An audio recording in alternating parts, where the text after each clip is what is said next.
Imagine waking up, pouring your morning coffee, only to find out your local grocery store somehow survived a massive earthquake. Which is already impressive, right? Right, you'd think they had, like, world-class structural engineers.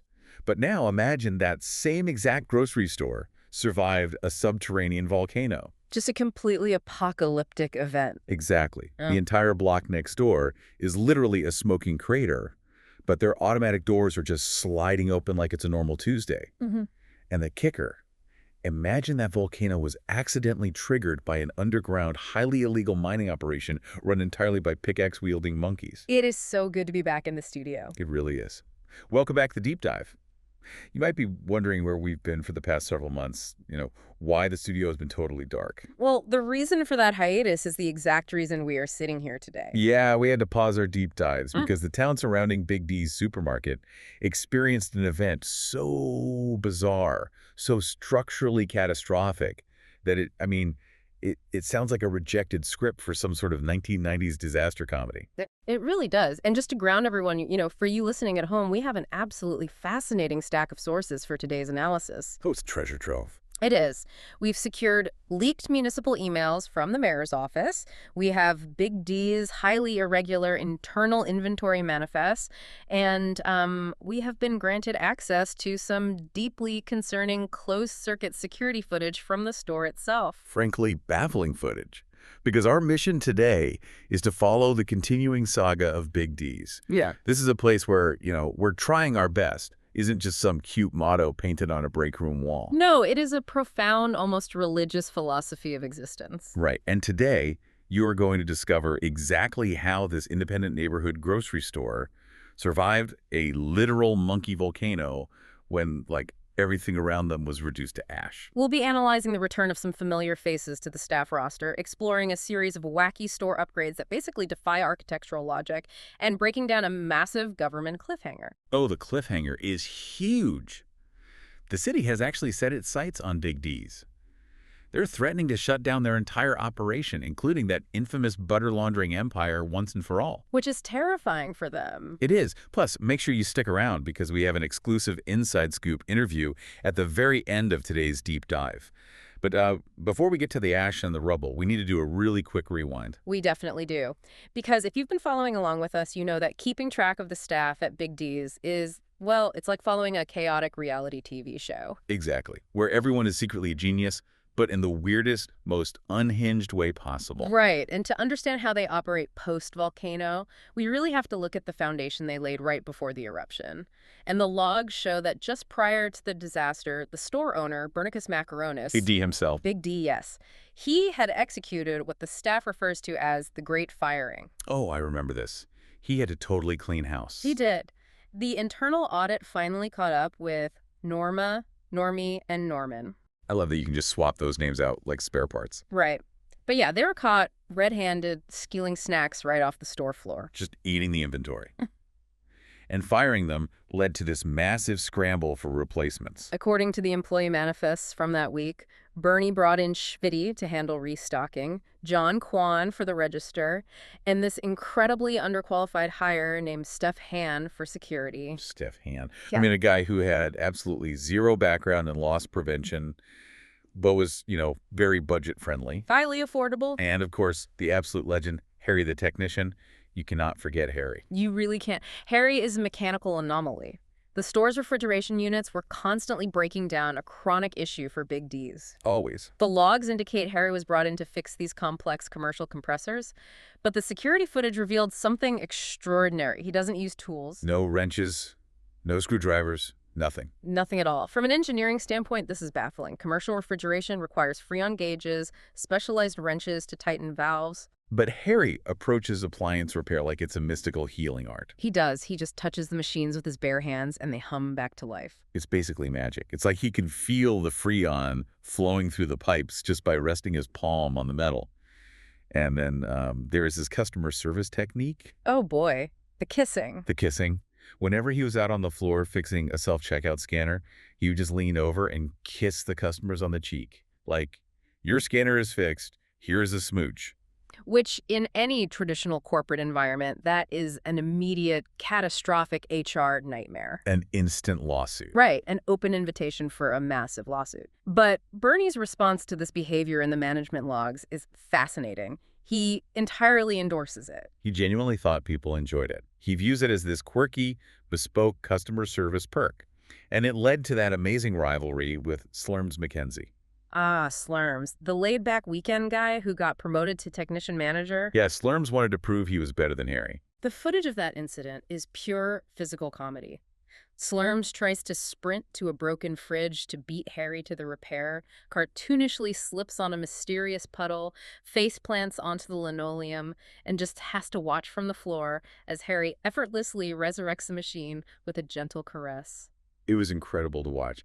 But, behind all this physical comedy, there was some real, genuine financial desperation. They were practically bankrupt before the hiatus. Exactly. The bank statements from that period showed the store's operating account had dwindled to exactly $19. $19. They were facing utter financial ruin.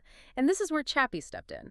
Chappie is the assistant supervisor, cashier manager, and self-appointed price investigator. The solitary anchor of reality in that building. He really is. He realized that standard grocery margins, pennies on the dollar for a can of soup, weren't going to save them. So he executed a masterstroke of retail strategy. Right. He heavily promoted a highly specific sale focused entirely on top-tier markup items. Do you remember the promotional flyer? Oh, vividly.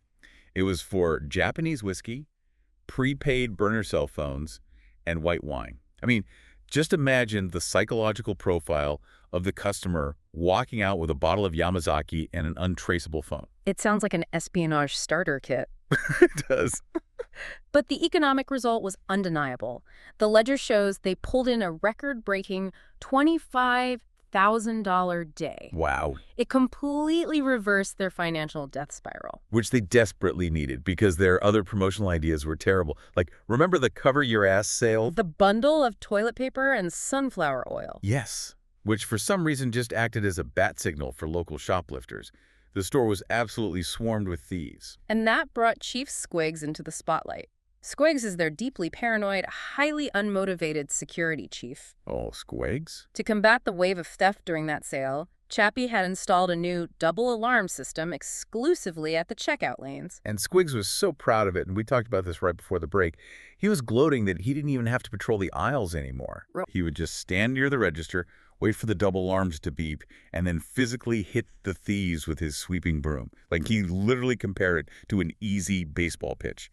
It's a highly unorthodox, wildly litigious loss prevention strategy. Totally. But it establishes a crucial baseline for the store's psychological state. You have a management team relying on sheer luck and bizarre product pairings for financial survival, and a security apparatus managed by a paranoid man wielding janitorial equipment. And we can't do a recap without mentioning the emotional core of the store, the butter trauma. Johnny Cowboy. The inventory manager who treats the dairy aisle like his own personal sovereign nation. Yes. We discovered that Johnny had completely shut down emotionally when his brother Jack Noodle was hired, because Jack Noodle favors margarine. And in Johnny's eyes, that is pure heresy. Exactly. Johnny literally grew up at his family's butter barn. He was baptized in dairy. It explained his entire adult psychology and his fierce territoriality over the store's massive butter stockpile. When you weave all these threads together, the precarious finances, the broom-based security protocols, the deep-seated emotional reliance on cholesterol, it perfectly primes this staff for how they handle a catastrophic town-levelizing event. Okay, so that perfectly brings us to the present. The Earth has literally opened up. The monkey volcano has erupted. Boom. The town is covered in a thick layer of soot.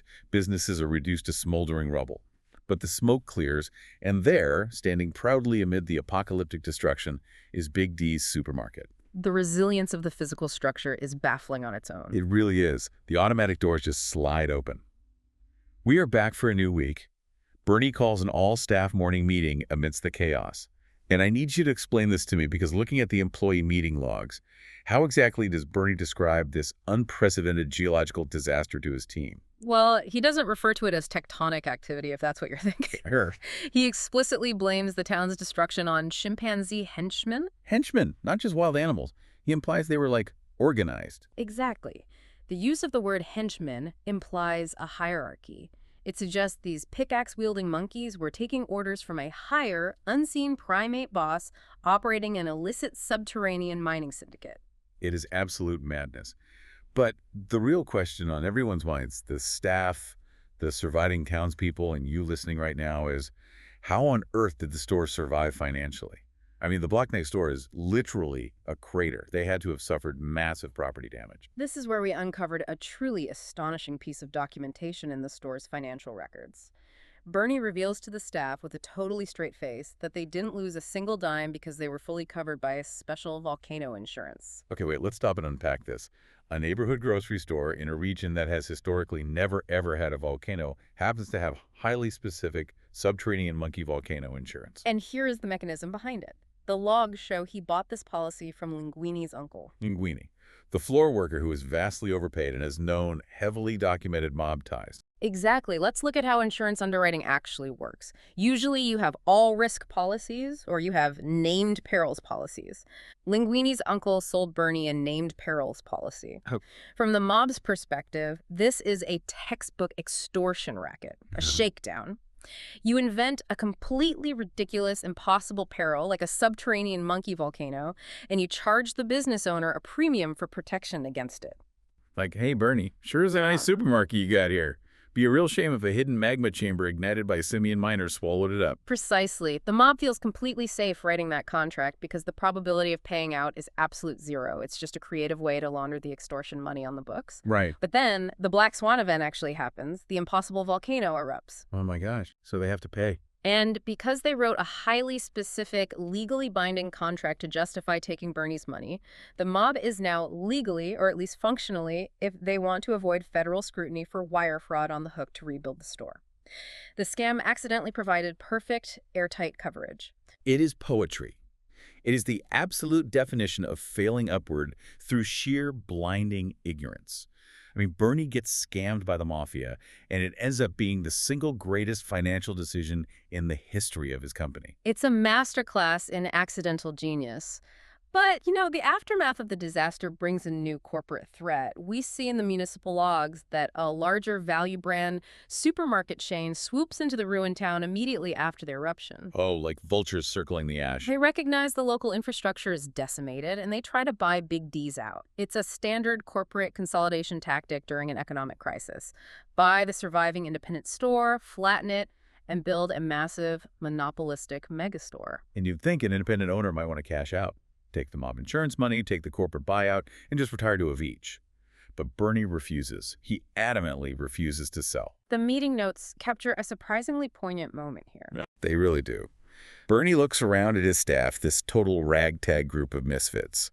He sees his paranoid security guard clutching a broom. He sees his butter-obsessed inventory manager. He sees the guy connected to the mob.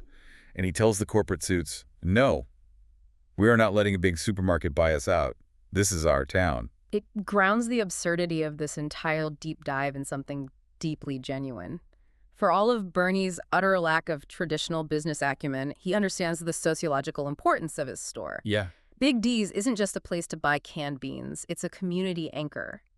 In a post-disaster landscape, the community needs a beacon of normalcy. They really do. Yeah. Because the volcano didn't just take buildings, it took lives. The town is hurting. And Bernie has to pivot this morning meeting to deliver some genuinely tragic news to the team. Yes. 2 of their own did not survive the hiatus. Right. John Kwan, the new guy they hired for the register, and Jack Noodle, Johnny Cowboy's margarine-loving brother, have passed away. A very sobering moment for the staff. It is until Bernie actually reads the details of their passing from the coroner's report. Yeah. Because the causes of death are spectacularly disjointed from the volcanic disaster itself. Oh, completely. Bernie explains to the group that John Kwan tragically lost his life when an elliptical machine tore his arms and legs off. Which biologically and mechanically is difficult to process. An elliptical machine. A piece of stationary gym equipment. That has absolutely zero correlation to seismic activity or magma flow. None at all.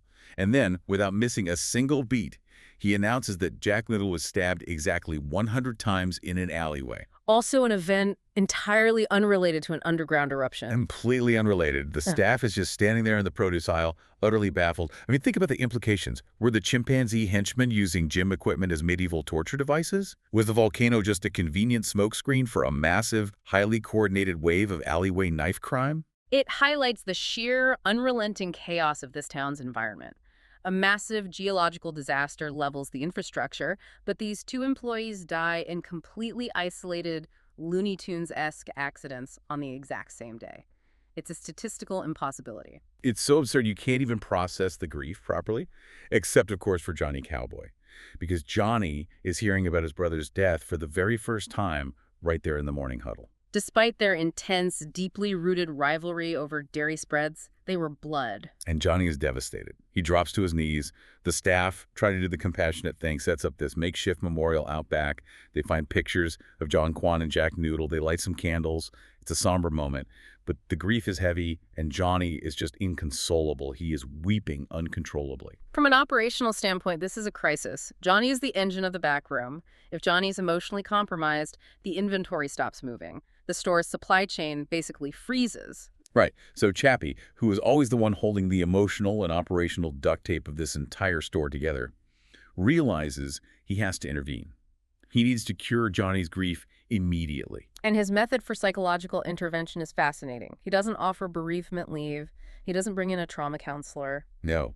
Chappie goes into the seasonal aisle, grabs a brand new, fluffy cow plushie, and marches over to Johnny's territory. Oh. He takes this stuffed cow, and with total reverence, he mounts it ceremoniously on top of the dedicated checkout butter fridge. The specific fridge that we know holds exactly 1,600 sticks of butter. Yes.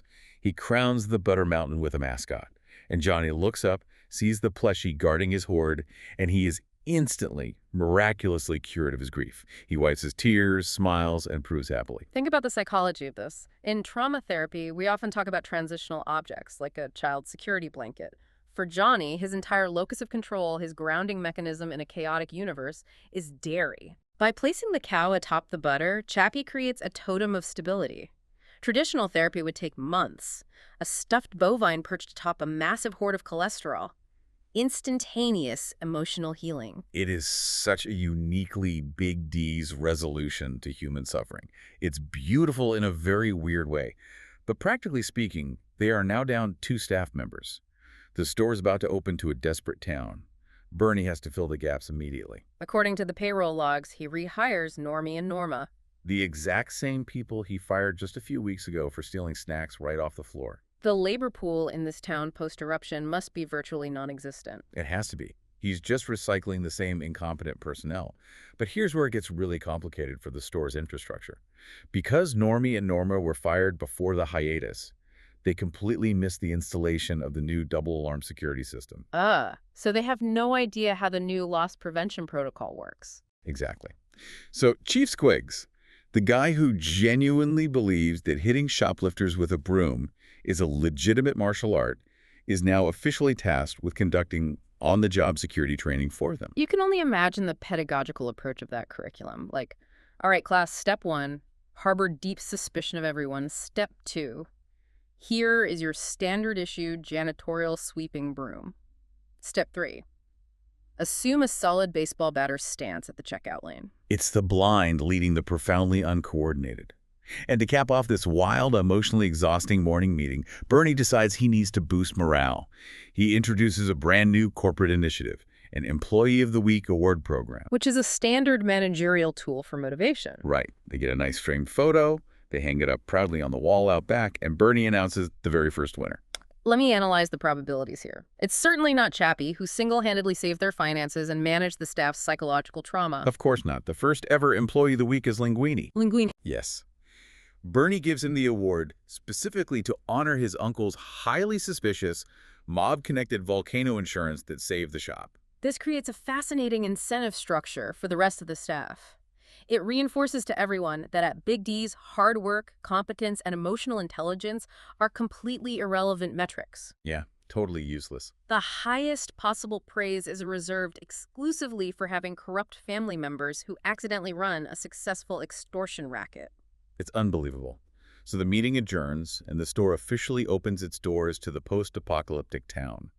And the immediate glaring issue is the physical environment inside the building. We see this reflected in the customer complaint logs. People are walking in and they are immediately sweating through their clothes. The complaints are flooding in because it is absolutely sweltering inside the store. Which makes sense, right? The ground beneath the town literally split open with magma. The ambient temperature of the entire region is probably spiked, and the store's HVAC system was likely damaged. It's basic thermodynamics, but Bernie's reaction to these customer complaints, as noted in the incident reports, is medically concerning. It is iconic. Customers are fanning themselves, panting, and Bernie just looks around completely bewildered and says out loud, "It's hot in here. I don't even know what the temperature feels like." That is a staggering admission. Not knowing what temperature feels like suggests a profound sensory processing disorder. Is he a reptile? How does a human being not perceive ambient heat? Has he been wearing a parka in July his whole life without noticing? It actually explains so much about his management style. He is quite literally physically insulated from the realities of the world around him. His nervous system simply doesn't register environmental feedback. But, to his credit as a business owner, even though he cannot physically perceive the heat, he trusts the data. He listens to the complaints, and he takes immediate, drastic action. He goes out and buys a massive fleet of portable air conditioning units and installs them everywhere. He just plugs dozens of AC units directly into the store's already fragile power grid, blasting the aisles with localized Freon. Exactly. But while he's running around plugging in AC units, the rest of the staff realizes they have a massive inventory crisis on the floor. It's hot, the customers are parched, they are sweating, and yet the store hasn't sold a single energy drink all morning. Which is an anomaly. In a disaster recovery zone, energy drinks and hydration should be your highest moving products. You have construction workers clearing rubble, stressed citizens trying to rebuild. Caffeine is the fuel of recovery. Exactly. So Chappie goes to investigate, and he realizes the energy drinks aren't selling because there are literally none on the floor. The display fridges are empty, and the entire stock is just buried under piles of unorganized boxes in the back room. So Chappie, once again acting as the sole operational nervous system of the business, takes action. He express orders a brand new dedicated energy drink fridge. It gets delivered, they wheel it onto the floor, plug it in, and the staff furiously starts unpacking boxes. They fill it up with rows and rows of neon-colored caffeinated beverages. A beautiful sight. They get it fully stocked, the glass door closes, the LED lights are shining, and the logs show that less than 1 hour after installation, the brand new fridge completely, catastrophically breaks down. The comedic timing of the universe inside this specific grocery store is unparalleled. It's as if the building itself rejects functional machinery. But it provides a perfect opportunity for a hero's return. The fridge dies, and Harry the appliance whisperer just materializes from the aisles. The security footage of this is remarkable. No tool belt, no manual. He just walks up to this complex modern cooling system. He doesn't check the condenser coils. He doesn't test the voltage. He probably just caresses the compressor with his bare hands, turns around, gives a sweating customer a quick smooch on the cheek, and boom, the fridge is humming again. If we look at the physics of the store at this exact moment, it is a recipe for disaster. You have dozens of portable AC units drawing massive electrical current. You have half-open cardboard boxes of energy drinks strewn everywhere from the frantic stocking process. The physical layout of the store is in complete disarray. It is a literal labyrinth of cardboard. And like sharks smelling blood in the water, the local thieves descend. This is where the flaw in Chappie's double alarm system becomes painfully apparent. Yes, because the alarms only cover the checkout lanes. The aisles themselves are this chaotic maze of boxes and blind spots. People are just wandering in off the street and stealing entire grocery orders. Or they're just grabbing items, ducking behind a wall of energy drink boxes and vanishing. And you have Chief Squigs, who is supposedly actively training Normie and Norma on high-level security tactics, completely overwhelmed by the sheer volume of shrinkage. He can't swing his broom fast enough to hit them all. It's an absolute epidemic of theft. But Bernie's perspective on this massive wave of grand larceny is relentlessly, hilariously optimistic. He refuses to classify it as a crime wave. He looks at the thieves, literally watches them walk out the door and says, the community is hurting, it's trying to heal, tragedy brings out the worst in people. He is viewing localized looting through the lens of profound sociological empathy. He is. He's watching a guy stuff a frozen turkey down his pants, and Bernie is just nodding thoughtfully like, Uh, the healing process has begun because right outside the sliding doors, they are literally rebuilding the block with insurance money. There is dust, there are jackhammers, and Bernie just accepts the rampant theft as a natural symptom of a recovering ecosystem. But profound empathy doesn't pay the wholesale vendors. And the financial logs from the end of day one show a grim reality. Oh, totally. Because Bernie bought all those portable AC units and Chappie expensed the new fridge, the store's daily overhead skyrocketed. Their daily sales couldn't cover the output. They are bleeding cash again. Which leads directly to one of the most horrifying culinary decisions in the history of retail commerce. They're doing cleanup at the end of the day, sweeping up the aisles, and Chappie finds a batch of leftover sushi in the back room. Oh, no. Yes. And Chappie goes up to Bernie and says, "Hey, Bernie, I found this sushi from before the volcano. Is it any good?" Let's pause and examine the biological timeline here. The store has been closed for a hiatus of several months. Several months. We were off the air for a long time. And we are talking about raw fish, wrapped in rice and seaweed. Even if we assume it was refrigerated that entire time, which, given the store's track record with power failures, broken compressors, and Harry's barehanded repairs, is highly unlikely, the enzymatic breakdown of those proteins is irreversible. Ew. It is biologically weaponized at this point. It's basically a science experiment. It's an archaeological artifact. And Bernie just looks at this fossilized, pre-apocalyptic spicy tuna roll, shrugs his shoulders, and delivers his iconic business directive. Stock is stock. Stock is stock. He tells them to put it on the shelf. This is the ultimate manifestation of the sunk cost fallacy, combined with willful managerial ignorance. Bernie doesn't see highly perishable, potentially lethal biological matter. He only sees sunk financial costs that must be recouped. To his mind, a California roll doesn't age, it doesn't decay, it simply waits patiently to be purchased. I genuinely fear for the digestive tract of the customer who buys that. Imagine sitting down to lunch and saying, "Hey, this salmon has a real geological tang to it, tastes like tectonic ash." It's terrifying, but against all odds, they survive day one. The doors lock. Barely. Right. So we transition into day two. And the chaos is not let up for a single second. First thing in the morning, a new job applicant walks through the sliding doors. According to the HR logs, his name is Stromboli. Stromboli. And apparently Johnny Cowboy, our butter-obsessed inventory manager, knows Stromboli from his past life. They used to work together at a lower-tier supermarket. Which is a staggering concept to process. It really is. The idea that there is a supermarket operating at a lower tier than Big D's. What do they sell there? Just loose gravel and expired batteries. It implies a subterranean level of retail incompetence that is frightening to imagine. But Bernie, in a rare moment of listening to his staff, actually rejects Stromboli's application. And he does it because Johnny Cowboy pulls him aside and warns him that Stromboli is a bad influence. We have to analyze the source of that warning. A bad influence on Johnny. The man whose entire emotional stability hinges on a stuffed cow plushie and 1,600 sticks of dairy product. What exactly does Stromboli do that crosses the ethical line for Johnny Cowboy? I don't even want to know. Maybe he's a black market margarine dealer. It's too dark to think about. But to keep the staff's spirits high after the tense Stromboli incident, Bernie announces a massive new staff perk. He declares that all energy drinks in the store are now entirely free for the staff. Unlimited access. From a neurological and operational standpoint, that is a catastrophic management decision. Why? You don't think a highly caffeinated Slurms McKenzie is a recipe for success? Think about the baseline anxiety of this particular staff. You have Chief Squiggs, who is already deeply paranoid, jumping at Fados and wielding a broom as a weapon. You have Johnny, who is fiercely, aggressively territorial over his dairy products. Yeah. And you have Chappie, who is vibrating with the stress of carrying the entire business on his back 234/7. Now you are flooding their central nervous systems with free, unlimited, highly processed caffeine, taurine, and sugar. It is a recipe for manic, uncoordinated, terrifying productivity. And we see the immediate, visceral results of that manic productivity in the back room. Because Bernie decides he wants to pivot the store's demographic.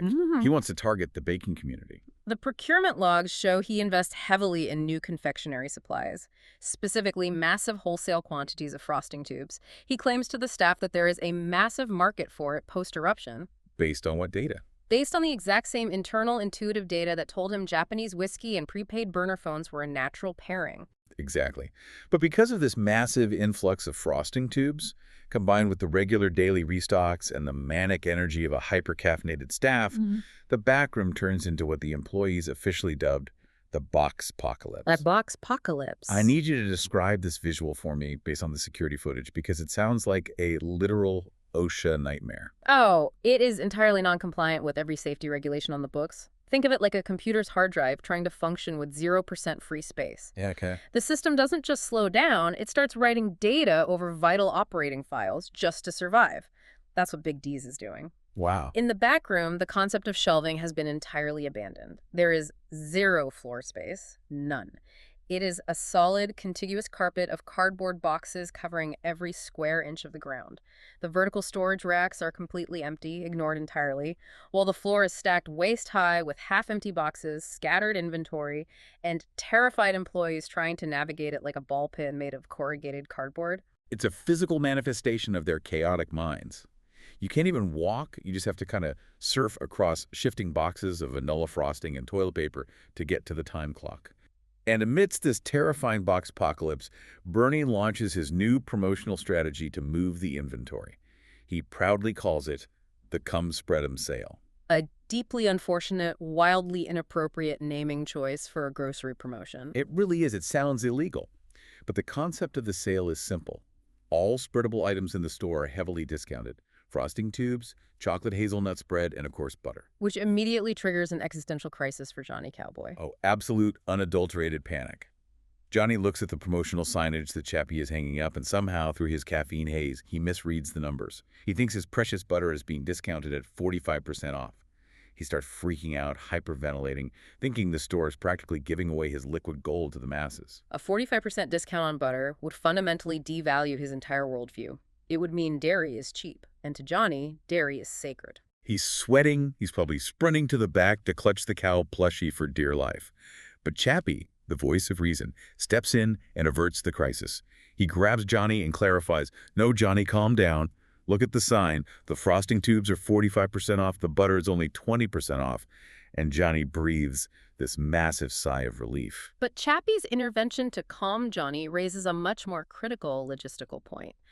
The logs show Chappie turning to Bernie and asking a question that, frankly, should have been asked months ago regarding the inventory management. He asks, are we rotating the butter? Right. First in, first out.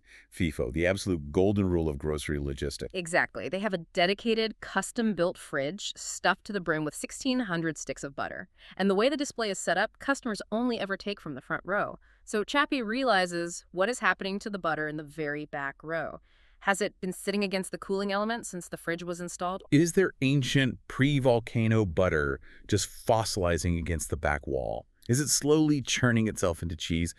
We have no idea. The box apocalypse has destroyed all tracking. And before they can even solve the butter logistics crisis, Slurms McKenzie chimes in with his own promotional pitch. He wants to run a Fish Friday sale. And the meeting notes specifically state that Slurms was weirdly, religiously excited about the potential of Fish Friday. Yes, religiously excited. What is going on with Slurms? Well, historically, Fish Fridays are a long-standing tradition in many Catholic and Christian denominations, particularly during Lent. But for Slurms to pitch it with such fervent manic zeal, it suggests one of two things. Or are they?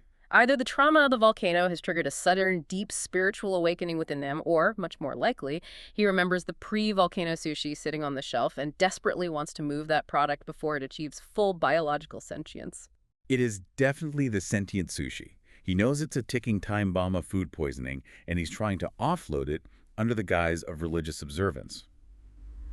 Okay, so the box apocalypse and the spread 'em sale bring us to the end of day 2. And as we roll into the next morning, the environment inside the store shifts from physical chaos to outright psychological warfare. This is where the physiological toll of unlimited free energy drinks really begins to manifest, particularly in Chief Squigs. Yes, so it's early morning, the sun is barely up, the store hasn't even opened to the public yet. And Chief Squigs marches up to Chappie and asks if he can call out sick for the day. Which is a standard administrative request, except for one glaring detail. Except he is already physically standing inside the store, fully dressed in his official security uniform. He woke up, commuted to work through a disaster zone, put on his uniform, physically clocked in, and then decided he wanted to call out sick. And when Chappie looks at him like he's insane and says, "What are you doing? You're already here," Squigs just stares right through him with these wide, caffeinated eyes and mutters, Know you, it's all fake money, right? Let's stop right here. We need to analyze the profound psychological break happening in this moment. What does fake money mean in the context of a retail grocery store? Right. Is he onto some massive internal conspiracy? Is Big D secretly operating on some sort of internal company script? Are Bernie and Linguini printing Big D bucks in the back room to pay the staff? Or, from a sociological perspective, Squiggs is experiencing a complete existential collapse of his belief in fiat currency. Think about his environment. He's standing in a building that survived an underground simian volcano. Yeah. They sell pre-apocalyptic fish. They are funded by mob insurance. He looks at the cash register, looks at the little pieces of green paper, and he suddenly realizes that the entire concept of the economy is just a fragile social illusion. He's experiencing a profound philosophical crisis while holding a sweeping broom. He has pierced the veil of capitalism.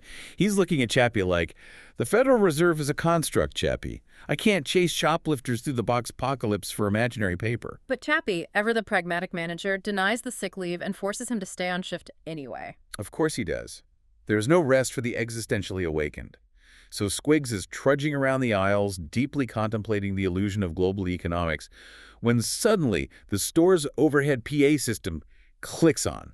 A mysterious, disembodied voice echoes through the cereal aisle, and it clearly says, "You're doing a good job, Chief Squiggs." Which, if we look at it empathetically for a brief fleeting moment, must have felt incredibly validating for a man in the midst of a crisis. He probably stopped dead in his tracks. He probably puffed his chest out. Like, finally, Hmm? the universe recognizes my broom baseball skills. The cosmos appreciates my security protocols. Yeah. But then, a few agonizing seconds later, the PA system clicks back on, and the disembodied voice just says, "Just kidding." Absolutely brutal psychological devastation. It's devastating. The phantom announcer strikes. Someone in the building has clearly hacked the internal PA system just to execute a drive-by insult on the most paranoid, heavily caffeinated man in the building. And behavioral psychology tells us exactly what happens when you corner a highly paranoid individual whose nervous system is flooded with taurine. He explodes. Squiggs immediately assumes the hacker is his rival, Slurms. He marches across the store, corners Slurms, and it ignites this massive, echoing yelling match. They're just screaming at each other over the PA hack, their voices bouncing off the walls. And Bernie, the owner of the store, witnessing his management team completely fracture in front of customers, doesn't address the hacking. Nope. He doesn't mediate the interpersonal conflict. He just nods sagely and blames the yelling on the store's temperature. The boys are just running a little hot. Must be the magma heating up their blood. It's an incredible, almost pathological defense mechanism. If there's a complex social or operational problem he doesn't understand, he instantly attributes it to an environmental factor he physically cannot feel. It's brilliant managerial avoidance. But amidst the shouting match, Chappie is still trying to be productive. He brings up the rampant theft issue to the group. He proposes a plan. He wants to take the double theft alarms from the checkout lane and install them down every single aisle in the store. Right. Create a literal laser grid of security to stop the bleeding. A highly logical, if somewhat expensive and excessive response to the massive wave of thefts they are experiencing due to the blind spots in the box apocalypse. But the group, Bernie, Slurms, Squiggs, they actually voted down. Unbelievable. The logs show they tabled the idea entirely. They decide, nah, the checkout lane alarms are enough advance warning. They are literally watching people walk out the sliding doors with armfuls of stolen groceries. Yeah. But they trust the one set of alarms at the register to handle the entire loss prevention strategy. It's the illusion of security. As long as a machine beeps occasionally near the register, they feel protected. It absolves them of the responsibility of actual vigilance. Exactly. And they're going to need all the vigilance they can muster because we are about to hit the major turning point of the week. The single event that could unravel the entire Big D's empire forever. The arrival of the municipal letter. The mayor's ultimatum. So the security footage shows Bernie sitting in his back office. He is checking his computer, which the IT logs note is still running Windows Vista. Windows Vista, a completely unsupported, highly vulnerable, obsolete operating system from nearly 2 decades ago, which perfectly tracks for the technological infrastructure of this store. It's a miracle it even connects to the dial-up internet. But Bernie opens an email, or perhaps he scanned a physical letter, and it is official, legally binding correspondence from the office of the mayor. And this document is so dense, so packed with terrifying legal implications. We have to break it down point by point to understand the gravity of the situation. Let's dissect the text of the letter. Point 1 starts out relatively benign. It's an expression of municipal gratitude. Right. The mayor officially authorizes Big D's to remain open post-volcano and actually thanks them for their unwavering positive spirit and their flexibility during this citywide disaster shutdown. He even shouts out their participation in PCP Week, the politically correct purge week from a few months back. So the city government is starting with municipal flattery. They are actively lulling Bernie into a false sense of security with praise. Exactly. Because point 2 is where the letter takes a surreal turn. The mayor notes that the town office staff, the actual government officials running the city, actively listen to our deep dives about the store. Which is a fantastic, slightly terrifying meta moment for us. We have listeners in the highest levels of local government. Hello, Mr. Mayor. Thank you for tuning in. The letter explicitly states they find our analysis of the store's dynamics quite engaging and notes that several municipal employees actually shop at Big D's on their lunch breaks. That governmental fandom is a massive double-edged sword because it leads directly to the core purpose of the letter. Point 3, the threat. The hammer drops. The mayor announces that as part of the post-volcano infrastructural recovery plan, the city is instating a mandatory CWSRP, the citywide store integrity review process. In layman's terms, a comprehensive unannounced government audit. And the letter states an official inspector is coming next week to look for illegal, unsafe, or nefarious activities. One strike, one violation, and they are shut down immediately. Administrative shutdown. The doors will be locked forever. And because the mayor's office has been listening to our show, they already know exactly where to look and what to look for. Which brings us to point 4, the evidence. The mayor's letter explicitly lists the specific activities we have analyzed on this program. It cites reports of money laundering involving the mass purchase of butter. It cites the highly unauthorized business loans Bernie took out on the Vista computer. It explicitly cites Linguini's documented mob ties and the extortion insurance. And it cites internal price manipulation, specifically referencing the time Bernie tried to corner the local salt market. The city government has compiled a comprehensive legal dossier on them, and it was entirely crowdsourced from their own public absurd antics. The letter includes a stark warning. These events better be dramatizations, or else the city will dismantle the corporation piece by piece. They are staring down the barrel of a federal indictment. It is terrifying. But then, and this is what makes analyzing Big D so delightfully confusing, we hit point 5 in the letter, the pivot. The award nomination. Yes. In the exact same breath, in the exact same official document where the mayor threatens to shut them down and send them to prison for mob racketeering, he happily announces that Big D's has been officially nominated for the City Excellence in Commerce Award. Based on the metrics of staff happiness, customer service, and overall store cleanliness. Which, by the way, is judged by Larry the Roomba. Yep. So the store is simultaneously on the verge of being raided by the FBI and winning a shiny gold trophy from the Chamber of Commerce for being a great place to shop. The juxtaposition is just mind-blowing. It perfectly encapsulates the duality of the Big D's experience. They exist in a quantum state of retail. They are either going to federal prison or the annual banquet, and there is absolutely zero middle ground. And the reactions from the staff when Bernie reads this letter out loud are incredible. Mm-hmm. You'd think Bernie would be sweating bullets. He has a paper trail of corruption miles long. But Bernie is just thrilled that the mayor is a fan of our show. He completely, totally glosses over the very real threat of permanent closure. Blind, impenetrable optimism strikes again. His cognitive filter simply deletes the negative information. But Johnny Cowboy.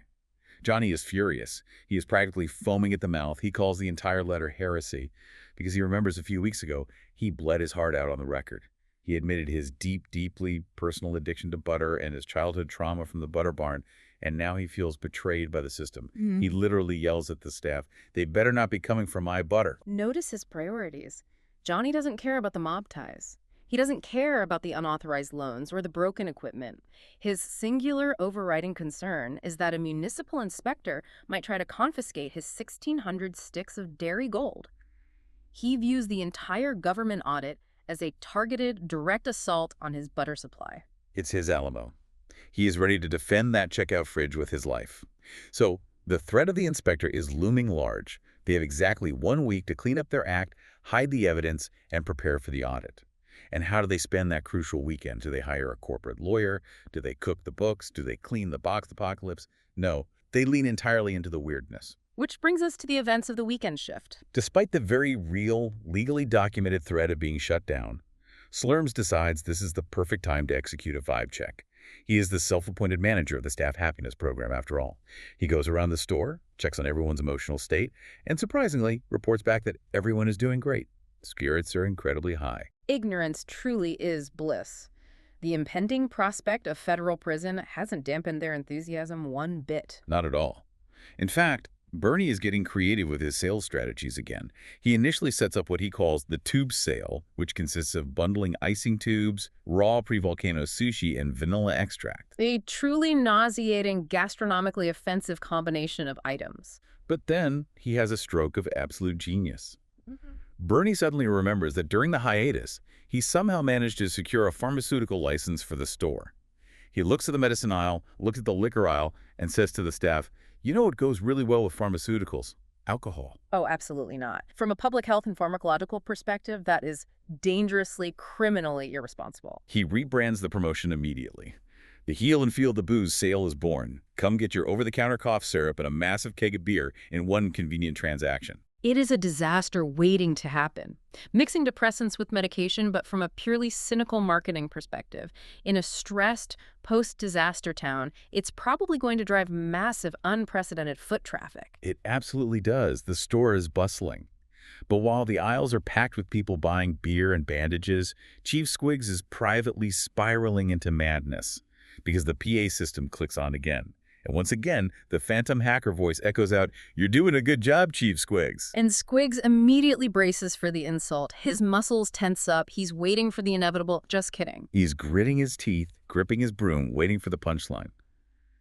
But it never comes. Dead silence over the PA. The "just kidding" was intentionally removed. Which, if you understand the psychology of paranoia, is actually infinitely worse for his mental state. Exactly. Squiggs feels totally, utterly gaslit. Because now he thinks the staff is playing next-level psychological 4D chess with him. He thinks they are genuinely complimenting him just to mess with his head and keep him off balance. He's wandering around the store, constantly looking over his shoulder, muttering about fake money and phantom compliments. And meanwhile, because the security chief is entirely consumed by his own mind, actual thieves are still hitting the store left and right. Well, yeah. The security log shows Squiggs tries to take a break to collect himself, but Chappie denies it because they desperately need a physical presence on the floor. And the chaos is so thick, the store is so crowded, that at one point during a scuffle with a suspected thief, someone accidentally hits an innocent bystander. Collateral damage in the grocery aisles. It's pure bedlam. So Chappie realizes they need all hands on deck to process the massive lines from the booze sale. He decides to jump back on the cash register for the first time in ages. He steps into his dedicated, Asian-themed checkout lane, the one he meticulously decorated to look like a beautiful Chinatown street scene, and he immediately notices something terrifying. The glow. Yes. There is a weird, pulsing neon green glow emanating from the floor of the checkout area. Chappie points it out to the team, and someone casually says, "Oh man, Larry the Ruined is really going to struggle to clean that spill up." But upon closer inspection, it's not a chemical spill. The green glow is coming directly from Bernie's sweeping broom. We have to ask the obvious question. Why is the store owner's broom radioactive? I don't know. Did he sweep up some actual glowing magma from the volcano? Did the subterranean chimpanzee henchman leave behind some weapons-grade uranium in the cracks of the foundation? Bernie is just walking around the store, sweeping the floor with a glowing green broom like it's a completely normal, everyday janitorial tool. The environmental hazards in this building are piling up faster than the boxes in the back room. You have biological threats in the sushi, pharmacological threats in the liquor aisle, and now active radiological threats in the cleaning supplies. And despite all this, the radioactive broom, the gaslit security guard, the looming federal audit, the box maze, the management team decides that now is the perfect time to physically expand the store's footprint. According to the architectural logs, they literally push back the rear structural walls of the building to add 2 brand new aisles. In the middle of a busy weekend shift, they are just casually performing major structural engineering while customers are buying cough syrup. It defies every safety protocol in existence. And during this chaotic expansion, Chappie decides to make an aesthetic addition to his checkout lane. He hauls in a giant, solid gold monkey shrine. Which ironically fits perfectly with his Asian-inspired decor theme. But subliminally, it serves as a strange, subconscious tribute to the very chimpanzee henchmen who destroyed their town. It's almost a form of architectural Stockholm syndrome. It's a monument to their destroyers. But here is the wildest, most psychologically fascinating part of this entire deep dive. Chappie sets up this giant, gleaming, highly reflective, solid gold monkey right next to the register. And Bernie walks right past it. He doesn't even acknowledge it. When someone explicitly points it out and asks him about it, Bernie literally cannot see it. He is visually blind to the existence of the gold monkey shrine. Slurms walks over, and Slurms can see it perfectly fine. It's right there, reflecting the overhead lights. But Bernie's eyes just slide right off it. The internal logs actually speculate he might be in a dissociative fugue state. In cognitive psychology, there is a phenomenon called inattentional blindness, like the famous invisible gorilla experiment. When the human brain is overwhelmed with an extreme cognitive load, it simply filters out unexpected visual stimuli to conserve energy. Bernie's neurological receptors are maxed out. He can't feel ambient temperature, he's ignoring a federal audit, and now his brain simply refuses to render golden monkeys. He is evolving into a higher, impenetrable state of managerial ignorance. He is ascended beyond physical reality. And the craziest part is, his customers are equally dedicated to this bizarre, bending reality. As they're closing up the store after the massive wall remodel, they notice a guy just standing completely motionless in Chappie's checkout lane. The store is officially closed, the lights are dimming, and this customer's have been waiting there for hours. Why didn't he leave? Because Chappie got distracted by the radioactive broom incident and forgot to hand the guy his change, $11.75. And the guy just stood there, completely frozen in place, waiting for his $11.75, while the staff literally knocked down structural walls and built a golden monkey shrine around him. The patience and dedication of the Big D's customer base is truly saintly. They're entirely unbothered by the chaos. It really is. So we roll into the final day of the weekend, Sunday morning, and it starts with a startling discovery. The staff walks in to open up the store, and they look up at the giant row of refrigerators near the checkout. And there is Johnny Cowboy, fast asleep on top of the humming compressor units. He didn't go home the night before? He never left. He slept on the fridges overnight. He is physically guarding his butter hoard from the impending government audit. He's acting like a dragon sleeping on a pile of gold. The man's dedication to his inventory is fierce. You have to admire that level of commitment. You really do. And as the store opens, they proudly unveil the new layout. Thanks to the pushback walls, they have a massive, beautiful expansion of specialty produce. They even open up a small, charming gardening supply section where they are selling seeds to help people replant the town. It's a real renaissance for the store's image. And what is the grand reopening weekend sale to celebrate this healthy, vibrant, life-affirming produce expansion? The Big Booze Sale, naturally. Just giant kegs of beer, massive pallets of whiskey and vodka stacked right next to the fresh radishes and the gardening seeds. A perfectly balanced, holistic diet for a recovering community. Because Squigs and Johnny are completely out of commission. Squigs from his existential fake money crisis, and Johnny from sleeping on a vibrating compressor all night, the security duties fall entirely to Bernie and Slurms. Oh, that's a mistake. They are running the floor. And Bernie is sitting in the back, watching the security cameras, looking at the few people trying to steal through the maze. And he asks this incredibly profound question. He wonders out loud if it's bold-faced confidence or just pure stupidity that makes people try and steal from them. It is a philosophical debate for the ages. But the wild thing is, the actual thefts are way down. Slurms is convinced he's a loss prevention mastermind. He thinks that just his aura of watching people on the cameras is enough to deter crime. He's already making jokes in the break room about putting Chief Squiggs out of a job permanently. But the security footage reveals one specific incident that entirely shatters that confidence. The Phantom Thief. Slurms is watching the floor monitors, and he clearly sees a woman hide something bulky inside her coat. A blatant, undeniable shoplifting attempt. He tracks her on the cameras. He waits for her to walk through the double arms of the checkout lane. He's ready to sprint out and pounce. But she walks through the sensors, and silence. No alarms trigger. The sophisticated double alarm system failed. They don't know. They blink, look at the monitor again, and he just vanishes. They lose sight of her completely on all the cameras. They have no idea if she got away with the merchandise, if she got spooked and put the item back, or if she even existed at all. She just dissolved into the chaotic ether of the grocery store. It's a total unresolved mystery to end the weekend. When you look at the totality of this location, the store is quite literally full of ghosts. Phantom PA announcers, phantom thieves, invisible golden monkey shrines, and fossilized pre-volcano sushi. But you know it isn't a phantom. You know it is absolutely undeniably real. The bottom line.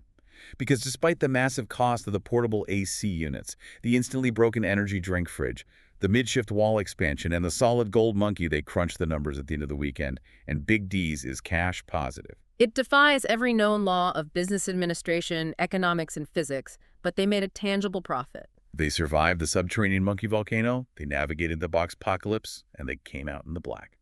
Which brings us to our final segment of today's deep dive, the inside scoop. As we look at the broader context, the entire town is reeling from this scandal.